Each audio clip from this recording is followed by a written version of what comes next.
There are those among us who believe that small is better. That little something with the bulk engineered out of it must necessarily be more highly evolved. Phones, gadgets, television presenters. When it comes to cars, it should be relatively simple. Small cars have space only for small engines, and small engines, as we all know, means small power. However, small can also mean nimble. There is simply less of the car to change direction, so it can do so more quickly.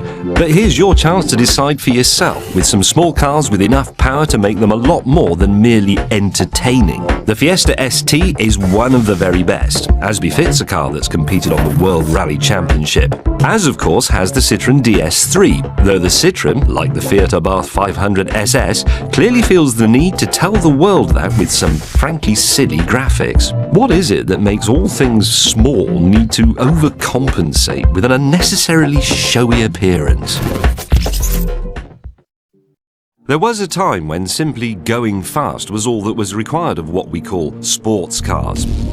Not anymore, it seems. Today, a sports car needs to satisfy all our cravings, not just for speed, but for comfort, a sense of style, convenience, practicality, and above all, luxury.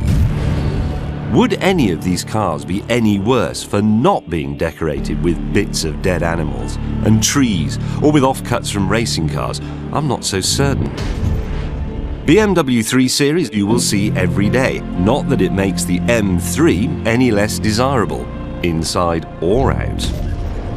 While the Jaguar XKR-S interior would not be out of place in an 18th century costume drama.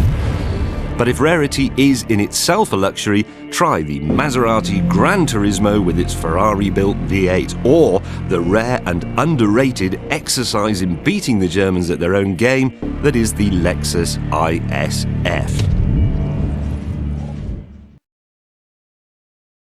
These are the barroom crooners of the supercar world, clothed in something approaching more like a classic tuxedo than something from the catwalk, and so just that little bit more everyday, but no less appealing for that. Even its name, California, tells you all you need to know about Ferrari's easy driving car. This is a car in which to enjoy the sunshine, to spend rather more time enjoying the scenery passing by than counting down the meters to the next braking point. The AMG version of the Mercedes SLK and the BMW Z4 S-Drive have no rear seats, but do have engines of impeccable pedigree and rather nifty folding steel roofs. Not as rare as the Ferrari may be, but no less exciting.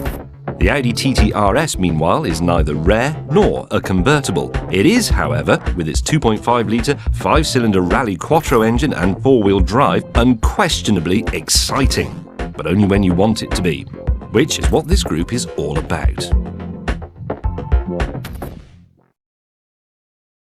Although we are calling this group executive, these are not the cars driving far too close to the back of your car in the fast lane. Oh no, this lot are long gone. What started out as a blue-collar thing in the United States of America, putting ridiculously large engines in otherwise ordinary saloon cars, has become a white-collar pursuit in Europe. And nobody does it better than BMW in its motorsports division and Audi with its four-wheel drive RS cars. Those BMWs feature, of course, completely unnecessary V8 engines. The 2003 example M5 had a 5-litre V8, while the more recent 2012 model also has a V8, only this one is smaller and has turbochargers, 2 of them. Likewise, the Audis, the raffish RS5 with its clean air breathing 4.2-litre V8 and the rakish RS7 with its twin turbo V8. The turbos are there to save the planet, apparently. If you've tried the motley collection of American muscle cars from the 1980s and 90s in the other group, fast but flawed cars developed to put a shine on otherwise forgettable models, you'll know by now that sometimes more power isn't always enough. The latest breed of muscle car proves, however, that thankfully it usually is. The 2007 Shelby GT500 produces exactly 500 brake horsepower and drives better than a car costing less than $50,000 has any right to. Remarkably, the Mustang has rivals, and 2 of them are here.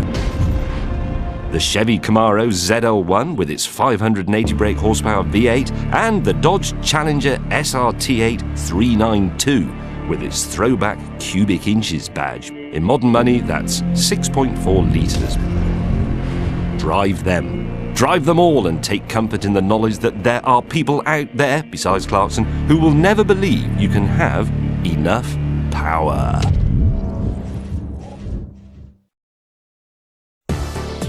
Muscle cars were once engineered to make ordinary cars go faster. Like men once went to the gym to make themselves go faster. These days, men who spend time in the gym and those shops where they sell milkshakes that make you look like Arnold Schwarzenegger are not doing it because they want to be better at sports, are they? They're doing it because they want their clothes to look too small for them. These muscle cars are more like modern muscle men, bulging in all the right places, but not necessarily any more sporting. The legendary Buick Regal GNX was at least NASCAR-derived and McLaren-engineered, but that didn't stop it having some interesting habits when driven hard. The 1993 Ford Mustang SVT Cobra, meanwhile, was a last-ditch attempt to bolt on some credibility and some speed to the generally forgettable third-generation Mustang. I'm not saying the cars are slow, they're not, or unexciting, they're not. It's just that, like that man with the power shake, they may be a bit embarrassing to be seen out with. This group brings together cars with a certain kind of credibility, a retro, authentic credibility, burnished with a certain celebrity and a certain authenticity. If you're the kind that's never been seen in anything but an old work shirt and a pair of skinny jeans, then this class is for you. It's Forza for hipsters. Of course, what could be more hip than the original hot hatch, the Volkswagen Rabbit GTI, or as the rest of the world calls it, the Golf. Or for that matter, the Datsun 510, the appealing little Nissan that began to spread the word that Japanese cars were really rather good and possessed a quality undiscovered elsewhere on the planet: reliability. Lastly, and only a hipster would ever love this one, there is a VW Beetle. Here's a simply huge group of cars. This will take you some time, and it will give you some considerable pleasure. You will know all these cars you may well have actually driven. Or, if you're too young to drive, cars you will soon be lusting after.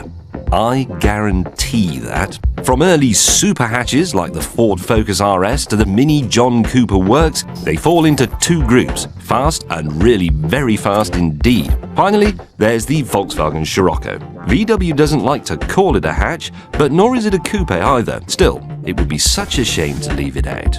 Especially as I wrote rather a nice song about the diesel version. I could sing it for you if you like. Here's a little test for you. A bunch of cars with all sorts of different ways of getting you from A to B quickly. Front-wheel drive, that's the way the car business prefers to make its cars. Rear-wheel drive, that's the way you and I would prefer the car business to make cars.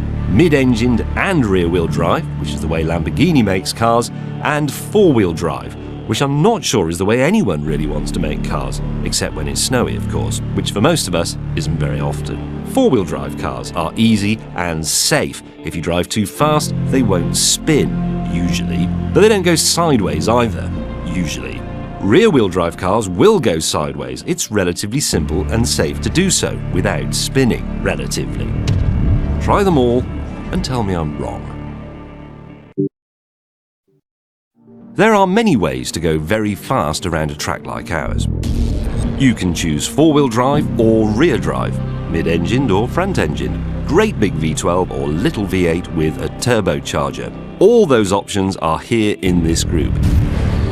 There are two super Mercedes here, the SLR and the SLS, and the car Clarkson says is the best car he's ever driven, probably in the world, the Lexus LFA.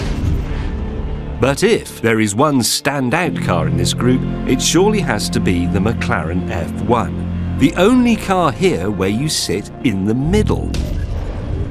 The only car made of real gold. The only car that will still silence any group of men as it drives by.